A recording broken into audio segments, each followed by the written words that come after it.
오늘 본문 말씀은요, 디모데전서 마지막 장인 6장 상반절 말씀입니다. 상반부를 보겠습니다. 여러분, 사도 바울은요, 에베소 교회의 리더로 있는 디모데에게 목회의 전반적인 내용을 알려주기 위해서 편지를 보낸 것입니다. 너무나 성도들을 사랑하기도 하고 또 목회에 대해서 선배이기도 하고 또 디모데를 아들처럼 아꼈던 사도 바울은 그에게 목회를 잘 해나갈 수 있도록 하나하나 코치해 주는 것이죠. 그래서 우리가 처음에 살펴봤던 대로 보면 제일 중요한 것을 가르치고 있습니다. 1장에서는 무엇을 가르쳤습니까? 신화와 족보 이야기 하지 못하게 하라. 교회에서 이렇게 족보 이야기하면서 신화 이야기하면서 율법을 얘기하면서 이런 사람들 이렇게 말하면서 논쟁을 하고 다툼이 일어나는 그 일을 이제는 하지 못하게 하라고 알려줬습니다.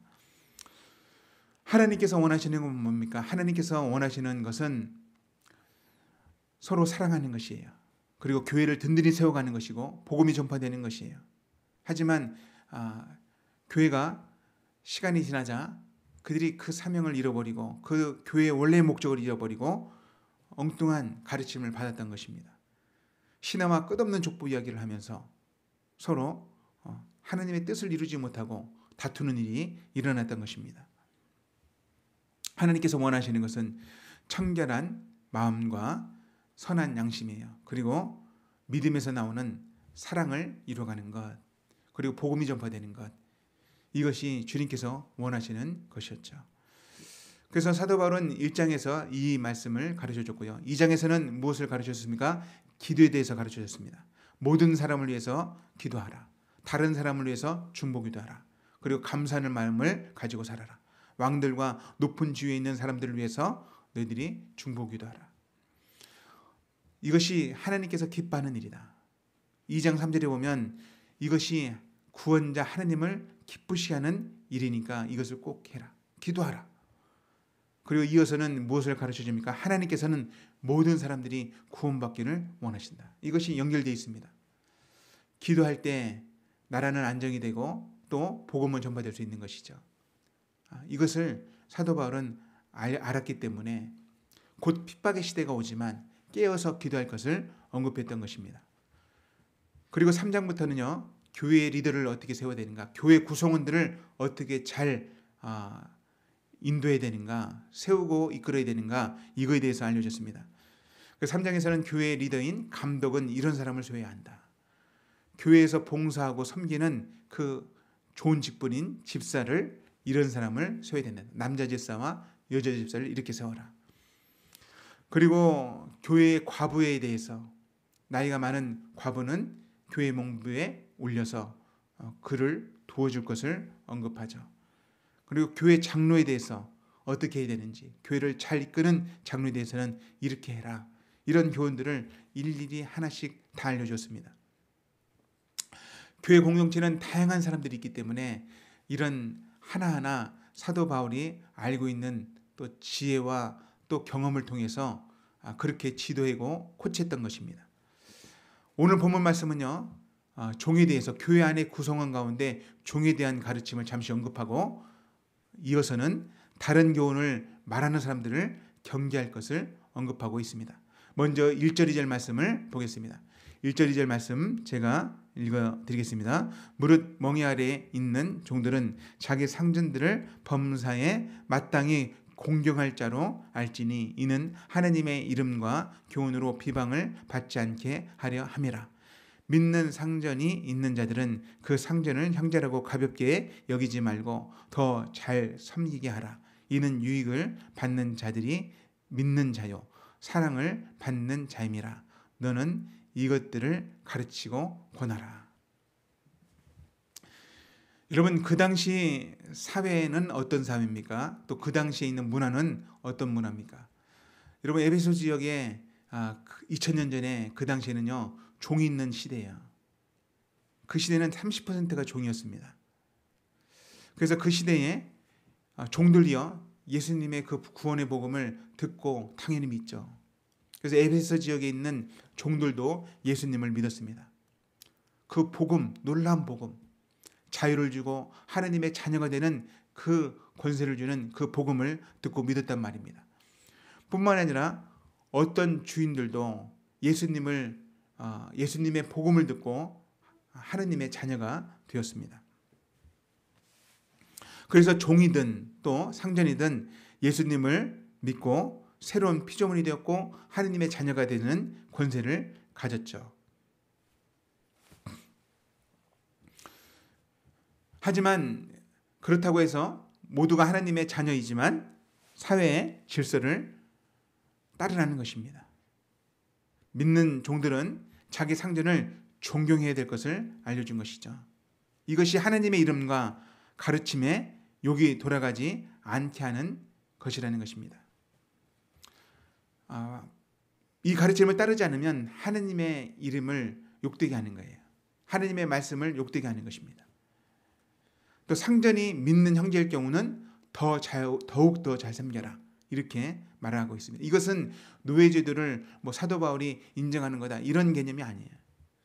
오늘날 한번 생각해 봅시다. 오늘날 그리스도인들이 직장 생활을 할 때 직장 상사 그리고 직장 사장이 믿지 않는다고 해서 만약에 무시하거나 업무를 게을리하거나 이렇게 한다면 어떤 일이 벌어질까요? 하나님의 이름이 욕을 먹어요. 너 하나님을 믿는다며 그렇게 일을 하면 어떡하나? 그렇게 상사들을 무시하면 어떡하냐? 믿지 않는다고 해서 그렇게 행동하면 어떡해? 이렇게 하면서 오히려 세상 사람들이 믿는 사람들을 의심하고 또 하나님에 대해서도 마음이 더 멀어지는 것이죠. 또 오늘날에 만약에 믿는 사람이 직장 상사요 또 사장인데 어떤 그리스도인이 같은 교회를 다닌다고 가볍게 여기는 거예요. 말을 듣지 않아요. 교회에서 같은 형제인데 직장에서도 말을 들어야 되나 하면서 시무룩하거나 그 말에 따르지 않는다면, 무시한다면 어떤 일이 벌어집니까? 하나님의 영광을 가리는 것이죠. 하나님께서 질서를 세우시고 사회의 질서도 교회의 질서도 세우신 그 하나님을 무시하는 거예요. 그래서 함께 합력하여 선을 이루려면 더 잘 섬겨야 되는 것입니다. 더 일을 잘해야 되는 거예요. 직분 때문에 그런 게 아니에요. 이것이 하나님의 뜻이기 때문에 그렇습니다. 하나님께서 사회적인 지위도 모든 것을 주관하는 분은 하나님이잖아요. 그러니 그렇게 하라는 거예요.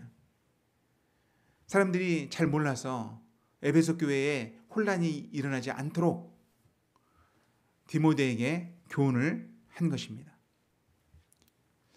여러분, 오늘날 그리스도인들도 마찬가지입니다. 우리가 직장 선교사로 일터 선교사로 나가 있는 거 아닙니까? 나가 있는 것이에요. 세상에서 빛과 소금이 되기 위해서 우리는 나간 것입니다. 그러므로 직장에서 우리는 더 깨어 있어야 되고 더 일을 잘해야 됩니다. 하느님의 영광을 위해서 하느님께서 말씀하신 대로 먹든지 마시든지 무엇을 하든지 하느님의 영광을 위해서 하라. 이 말씀을 믿음으로 받아서 남들보다 더 수고할 수 있고요. 남들보다 더 어려운 일을 감당할 수 있고요. 남들보다 더 정직해야 되고요. 남들보다 더 유능해야 됩니다. 실력이 있어야 됩니다. 그것이 하느님의 뜻이에요.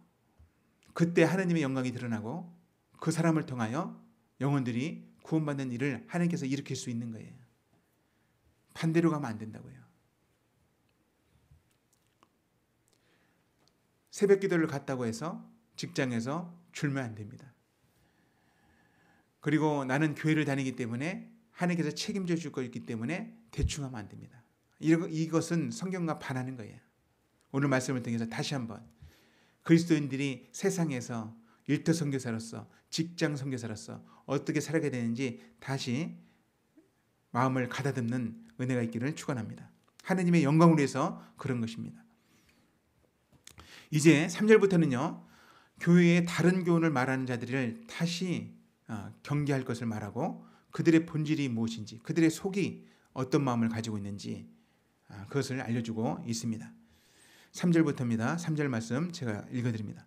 누구든지 다른 교훈을 말하며 바른 말 곧 우리 주 예수 그리스도의 말씀과 경건에 관한 교훈을 따르지 아니하면 그는 교만하여 아무것도 알지 못하고 변론과 언쟁을 좋아하는 자니 이로써 투기와 분쟁과 비방과 악한 생각이 나며 마음이 부패해지고 진리를 버려 경건을 이익의 방도로 생각하는 자들의 다툼이 일어나니라. 다른 교훈을 말하는 자들이 있다면 그 사람이 누구든지 그 사람은 어떤 사람인지 알려주는 것이죠. 그 사람은 우리의 주인 대신 예수님의 말씀과 경건에 관한 가르침을 따르지 않는 자라고 그 정체를 알려주는 거예요. 그들은 교만한 자이며 그들은 자기가 알지 못하는 것을 말하면서 변론과 언쟁 그리고 싸우기를 좋아하는 자들입니다. 마치 예수님 시대의 바리새인과 사두개인들처럼 하느님을 잘 알지 못하면서 하느님의 이름을 가지고 심판하고 정죄하고 하느님의 백성들을 재단했던 그 사람들, 똑같은 모습이라는 거예요. 그리고 그들은 마음이 부패하고 진리를 잃어버리고 그들은 어떻게 합니까? 경건을 이익의 방도로 삼는다는 거예요. 다른 말로 하면, 쉬운 말로 하면요, 하느님을 섬기는 일까지도 돈 버는 수단으로 생각하는 자들이라고 언급하는 것입니다. 이것이 사두개인들 모습 아니에요? 예수님 당시 예수님께서 성전 청결을 한 이유가 무엇입니까? 하나님의 집을, 하나님의 성전을 그들은 강도의 소굴로 만들었어요. 돈 버는 수단으로 썼다고요. 그 당시에 제사장들이, 사두개인들이, 성전 맡은 자들이 그렇게 했단 말입니다. 똑같은 거예요. 이제는 성전이 없어졌죠. 성전이 이제 없어질 겁니다. AD 70년이 되면 성전이 곧 없어져요. 완전히 파괴가 됩니다. 예루살렘 성전이 없어집니다. 근데 지금은 AD 63년에서 65년 그 사이잖아요. 근데 이 당시에도 예수님을 믿는다 하지만 교회에서 다투는 자들, 율법을 가르치려고 하거나 신화를 말하려고 하거나 잘 알지도 못하면서 예수 그리스도의 말씀을 따르지 않고 다투려고 하는 그 사람들의 정체는 뭡니까? 하나님을 섬기는 일을 이익의 방도로, 돈 버는 수단으로 생각한 자들이라는 게 결국은 그렇다는 거예요. 그래서 그들은 어떤 길을 가는가? 그들은요, 9절 10절의 길을 갑니다. 9절 10절 말씀 제가 읽어드립니다. 부활하는 자들은 시험과 얼무와 여러 가지 어리석고 해로운 욕심에 떨어지나니 곧 사람으로 파멸과 멸망에 빠지게 하는 것이라. 돈을 사랑함이 일만하게 뿌리가 되나니 이것을 탐내는 자들은 미혹을 받아 믿음에서 떠나 많은 근심으로써 자기를 찔러도다. 결국 그들은요, 이 말씀처럼 욕심에 떨어질 거예요. 파멸과 멸망에 빠지게 될 거예요. 돈을 탐내서 결국 믿음을 떠나게 될 거예요. 여러분, 돈과 사람의 관계는요, 마치 배와 물과 관계와 비슷합니다. 바다에 떠 있는, 강물에 떠 있는 배 있잖아요. 그 배와 물과의 관계라고요. 물이 없으면 배는 뜰 수도 없어요. 움직일 수도 없어요. 그냥 고철에 불과하죠. 근데 물 위에 떠 있는 배 안에 물이 만약에 들어온다면 어떻게 됩니까? 물이 들어오면 배는 침몰하는 것입니다. 우리 사람에게 돈은요, 꼭 이와 같아요. 돈이 사람을 지배하면요, 그것을 탐내기 시작하면요, 배에 물이 들어오는 것과 같아요. 배에 물이 들어오면 배는 침몰하죠. 마찬가지로 사람에게 돈은 필요합니다. 하지만 돈에 대한 탐욕이 계속 생겨서 그것이 쌓이면 그 사람은 침몰하는 배처럼 침몰하는 것입니다. 돈은 유익하고 우리 살아가는데 순간순간 필요한 것이에요. 돈이 있어야 돼요. 우리가 살아가려면 돈이 있어야 돼요. 하지만 우리는 돈을 우리 마음 가운데, 우리 마음 중심 가운데 놓으면 망한다는 것입니다. 돈을 탐내면 망한다는 거예요. 그래서 돈을 사랑하는 것이 일만하게 뿌리가 된다고 성경은 알려주는 것입니다. 여러분, 그렇게 침몰하는 사람 말고 그렇지 않은 사람이 있다는 거예요. 그것이 6절에서 8절 말씀입니다. 어떤 사람이 돈을 탐내지 않고 침몰하지 않고 예수님을 따라갈 수 있습니까? 자족하는 사람이에요.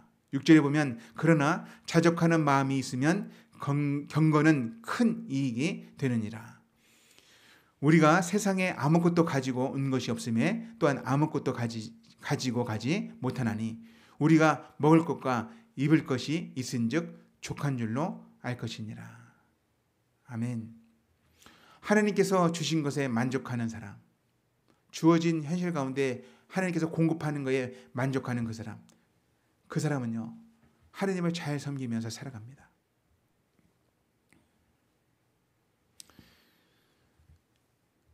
어제 한 분이 그런 얘기를 했어요. 하나님을 너무나 사랑하고 예수님을 너무나 사랑하기 때문에 하나님의 뜻이 항상 우선이었던 거예요. 하나님, 아버지 뜻이라면 이런 골방에서 곰팡이 피는 방에서 살아도 괜찮습니다. 이런 고백을 할 때 하나님께서는 그 고백을 기뻐하셨고 그에게 하나님께서는 좋은 초서를 허락하시는 그런 원리가 그분한테만 있는 게 아니라 예수님을 따르는 모든 사람에게 그 원리가 적용되는 줄 믿습니다. 중요한 것은요, 내가 내 인생을, 내가 나를 이끌면 수고하고 있어서 간신히 그렇게 살아갈 것이지만 하나님께 의탁하면, 하나님을 내 마음의 중심에 두면 하나님께서 하나님의 뜻대로 채우신다는 것을 우리가 믿어야 합니다. 마태복음에서 주님께서 말씀하셨던 것처럼 너희는 먼저 그의 나라와 그의 의를 구하라. 그러면 이 모든 것을 너희에게 더하시리라. 하나님께서 책임져 주겠다 약속하셨습니다. 그러므로 물질이 내 마음의 중심이 아니라 하나님이 내 마음의 중심이 되게 해야 할 줄로 믿습니다. 여러분, 이런 믿음을 가진 사람이 어떤 사람입니까? 물질보다 크신 하나님을 믿는 사람이 이렇게 살아갈 수 있는 거예요. 돈보다 또 이 세계보다 이 모든 것보다 하나님은 더 크십니다. 하나님은 광대하십니다. 이런 고백이 있을 때 이렇게 될 줄로 믿습니다. 오늘날 많은 사람들은요, 세상을 바라보고 물질 만능주의에 속해서 살아갑니다. 돈이면 다 된다고 생각해요. 그래서 믿음의 사람들도 자녀들을 좋은 직장에 보내기 위해서 교회를 빠지게 만드는 거예요. 수능 때가 가까우면 교회 가지 말라고 합니다. 이것은 세상의 가르침을 따르고 있는 거예요. 하지만 잘 생각해 보십시오. 돈으로 살 수 없는 것이 훨씬 많아요. 정말 중요한 것은요, 돈으로 살 수 없습니다. 여러분, 천국을 돈으로 살 수 없죠. 영생을 돈으로 살 수 없습니다. 하나님을 돈으로 살 수 없습니다. 구원을 돈으로 살 수 없습니다. 여러분, 돈을 탐내다가 멸망에 빠지지 마시고 돈을 만드시고 이 세상을 만드신 그 하나님을 믿음으로 하나님께서 공급해주며 하나님과 동행하는 그런 아름다운 인생이 되시기를 축원합니다. 오늘 말씀